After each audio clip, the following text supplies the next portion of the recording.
Tyler Perry just lit a fuse that's got Hollywood whispering and royal watchers refreshing feeds like it's 2020 all over again. The man who opened his gates, his jet, and his name to Prince Harry and Meghan Markle may be sitting on receipts. That could flip their entire narrative.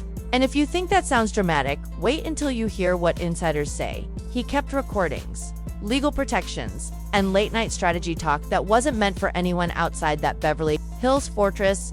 Did the Sussexes really ghost their own fairy godfather? The second headlines turned risky. Or is the internet stitching together smoke and selling it as fire?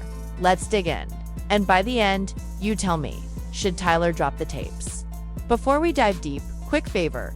If you love fast-moving breakdowns where Hollywood spin collides with royal drama, hit subscribe and tap the bell. We do these deep dives every week, and you do not want to miss what's coming next. All right, back to it. Let's start with the headline that had everyone grabbing screenshots. Claims that Harry jumped a flight back to the UK in full-on damage control mode after leaked audio connected to Tyler Perry started circulating. Is it confirmed? Not solid. But the rumors spread for a reason. People already believe the foundation is shaky. When an audience thinks a brand is built on image management, all it takes is the suggestion of raw audio to send the internet into a frenzy. Even the idea that Perry might have receipts hits harder because of the role he played when the Sussex story reset. File this under unverified but viral, and that matters.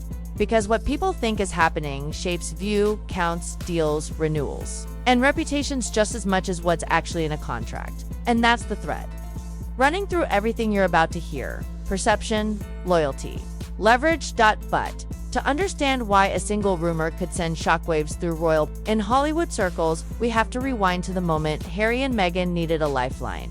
And Tyler Perry answered. When Harry and Meghan left the UK royal fold, the optics were chaos. Headlines, security questions. Where are they staying? Who's paying? Were they cut off?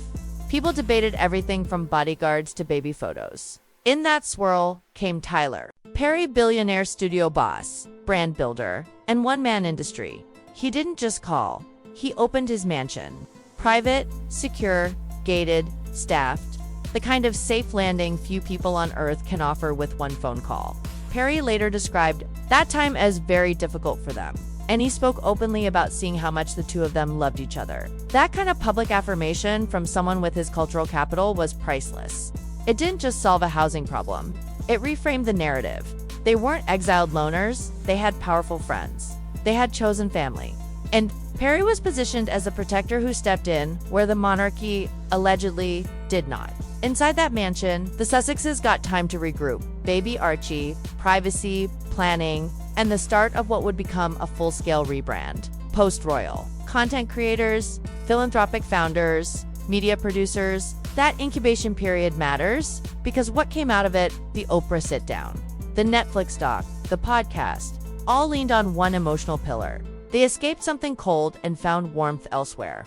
Tyler Perry was the human face of that warmth. So how do you go from guardian angel to potential threat? Keep listening. Once Harry and Meghan began shaping their public comeback, Tyler wasn't just a friend in the background. He became part of the story. If you watched the Netflix series, you saw it. The reverent framing, the gratitude, the emotional beats, lighting, soft. Music, sympathetic. Tyler as the man who caught them when they fell. Whether you think that was earned, exaggerated, or perfectly true doesn't change the on-screen impact. Viewers walked away believing Perry wasn't just helpful. He was family. Meghan reportedly asked Tyler to be godfather to their daughter. That kind of symbolic link lands hard with audiences, especially when you're telling a story about choosing your tribe. In media terms, it's brand glue. Tie your personal narrative to someone widely liked, commercially respected, and seen as generous. Boom, borrowed trust. But here's where strategy and sincerity can blur. People close to production say many of the emotional moments in Sussex-related projects weren't one-take spontaneity. Multiple takes reframed, beats re-asked, questions to hit emotional notes. That's not scandal, that's television. Still, when a brand sells raw authenticity, any hint of rehearsal invites doubt. And the second doubt creeps in, every polished frame starts to look choreographed. So what happens when the friend who helped sell authentic becomes inconvenient to the current story? That's where the internet thinks the fracture began. Enter the lawsuit. Actor Derek Dixon filed a massive claim. Numbers in the hundreds of millions were attached in reporting and discussion. alleging toxic workplace conditions tied to Perry's empire. Claims are claims. Court filings take time. Outcomes can differ wildly from headlines. But in today's attention economy, you don't need a verdict to trigger a brand reaction. You only need a headline with a big number. Within a short window of that legal noise hitting public awareness, sharp-eyed social media watchers started flagging something odd. Photos, captions, and mentions of Tyler tied to Sussex adjacent accounts appeared to thin out, disappear, or get archived. Some posts about his Godfather role allegedly vanished. Others stopped being promoted. Was everything scrubbed? No. Were changes made? Screenshots say something shifted, and once fans start stitching before-after grids, perception becomes reality. Maybe it was routine cleanup. Maybe it was algorithm, auto-archiving, campaign reshuffle, or platform bugs. But internet detectives don't wait for nuance. The story hardened fast. Meghan dumped Tyler II. He became a liability. That framing went viral because it fits an existing criticism that she cycles through alliances quickly. Fair or not, narratives stick where they find Velcro. And here's the kicker. When Where's Tyler started trending in certain circles. The archive speculation turned into narrative fuel.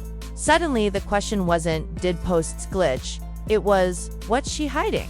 If you've built your public brand on gratitude, loyalty, and chosen family, a whiff of strategic distancing hits like betrayal.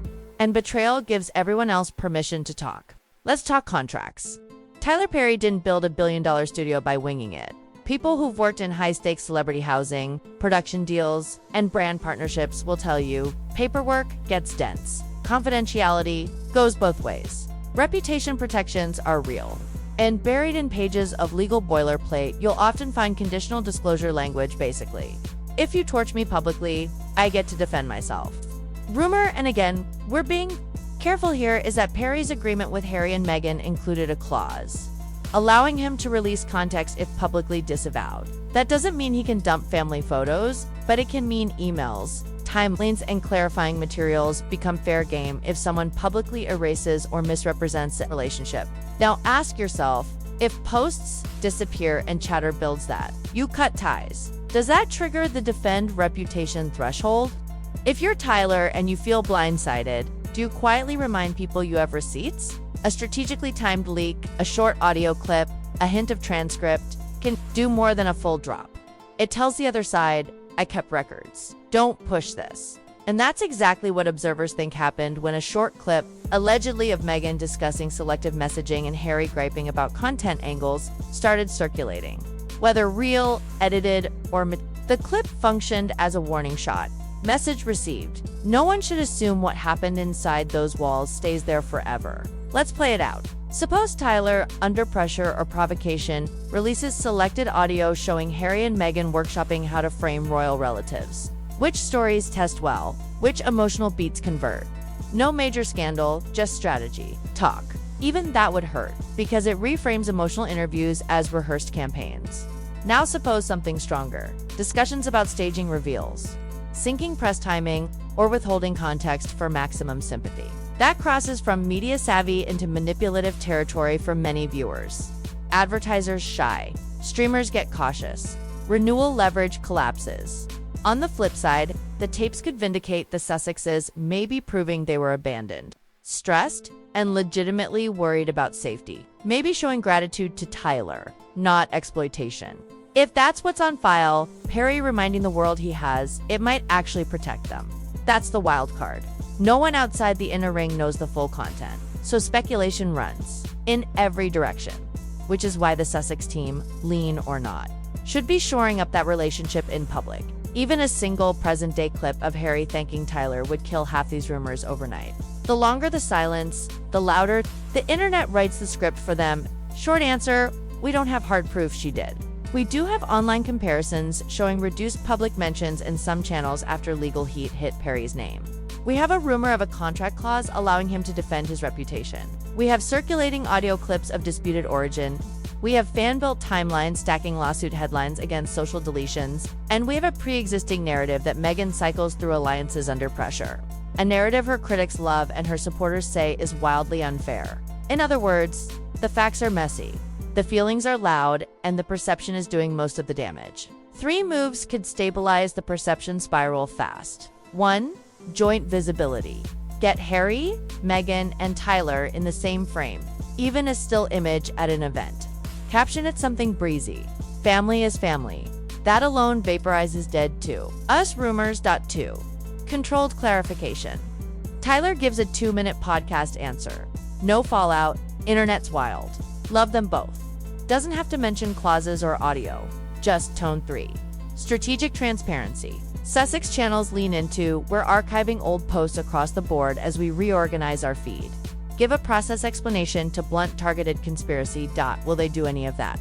Unknown. But the longer nothing happens, the juicier tapes talk becomes, and the more every business negotiation includes a silent reputational risk column. Whether you love, hate, or are just fascinated by Meghan and Harry, this moment is a masterclass in modern narrative economics. One powerful friend gave them cover when they needed oxygen. Later, legal heat, shifting alliances, and digital cleanups sparked a reverse wave, the idea that gratitude has an expiration date when brand risk rises. Add massive lifestyle overhead, uneven content performance, staff cuts, polling dips, and rumor fuel. And suddenly one man's private archive becomes geopolitical fan fiction. Here's what I'll leave you with.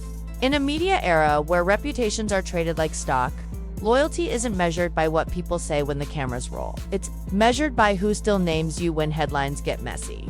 If Tyler Perry still calls them family, then a lot of this smoke blows away. If he goes quiet or worse, corrective, the Sussex brand takes a hit. It can't spin out of easily. All right, your turn. If you were Tyler and you felt iced out after opening your home, would you release the tapes to defend yourself? Drop a comment below. Drop in, hold in, or never had M. I'll pin the best takes. And if you want more fast, no fluff breakdowns where celebrity branding, money math, and public perception collide, hit subscribe, ring the bell, and share this video with a friend who still quotes the Oprah interview. Trust me, we're just getting started. Thanks for watching. I'll see you in the next one.